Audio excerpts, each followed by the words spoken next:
Mauritania, Part 2. Finally, welcome everyone and thanks for being with us. If you haven't seen part 1 of this video, I invite you to watch it. There is a link in the description of this video. In part 2, we are going to talk about, well, we will start this video by challenging you to translate some famous Mauritanian proverbs. Okay, we will see about that, and then we will take a look at the famous Mauritanian educational method, المحظرة. We will see what makes it interesting and how students learn in a typical Mahdhara. That sounds interesting. Finally, we will talk about the famous historical city of Chinguetti, its minaret, libraries, and what makes it special. And of course, there will be part 3 coming up in a month or 2.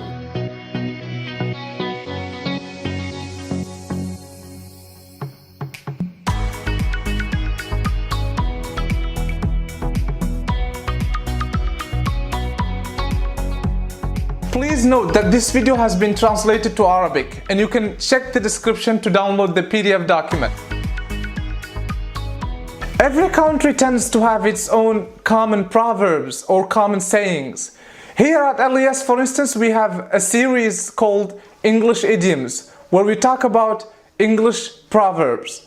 In Mauritania, we have our own set of common proverbs. Here is an example. اسمع كلام بكينك لا تسمع كلام ضحكينك. This one means that you should always listen to the advice of those who make you cry. In other words, they tell you the bitter truth, not to that of those who make you laugh, which means they tell you what you want to hear, right? Yeah, kind of. Great.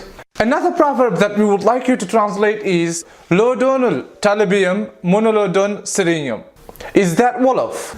Yes, it's Wolof. This proverb means that you cannot teach a subject or a science unless you start by becoming a student of this subject. In other words, you can't become a teacher unless you start by becoming a student in the first place. Mahdhara is a traditional way of studying and an educational method found in Mauritania. It has been around for centuries and it's used by the nomads to teach both religious and scientific knowledge, and especially the first one. In a typical Mahdhara, students learn the Quran, Hadith, and also the sciences of the Arabic language like Nahu and Sarf, and also poetry. In this institution, students don't use copybooks or papers to study. Here is how they do it. They actually use computers to do that. No, I'm just kidding. They use these wooden boards to study. In the Mahdhara, everything is about memorization. So the students write their lessons on these boards, memorize them, and then wash them away and write new ones.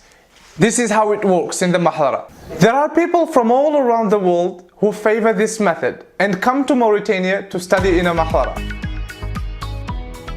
Let's conclude with few words about the city of Chinguetti. The city of Chinguetti was founded in the 18th century and it used to be the center of several trading routes. This city has beautiful and wonderful architecture and few ancient libraries. These libraries contain Quranic and scientific manuscripts. Some of these manuscripts date back to the Middle Ages. One of the famous buildings in the city of Chinguetti is this famous minaret of the Friday Mosque in Chinguetti. Until this very day, this city still attracts visitors. But unfortunately, it is seriously threatened by the ever-advancing desert. That will be it for this second video on Mauritania. Thank you very much for watching it. It has been a pleasure recording it for you. Subscribe for more videos and I will see you in the next one. Until then, take care and keep working on your English. Hold on a second, why should I subscribe or like the page? Well, here at LES we are working on a very interesting project. And unless you want to miss it, you should definitely subscribe and like the page. Okay, I see. If you enjoyed this video, make sure you share it with your friends to support this channel.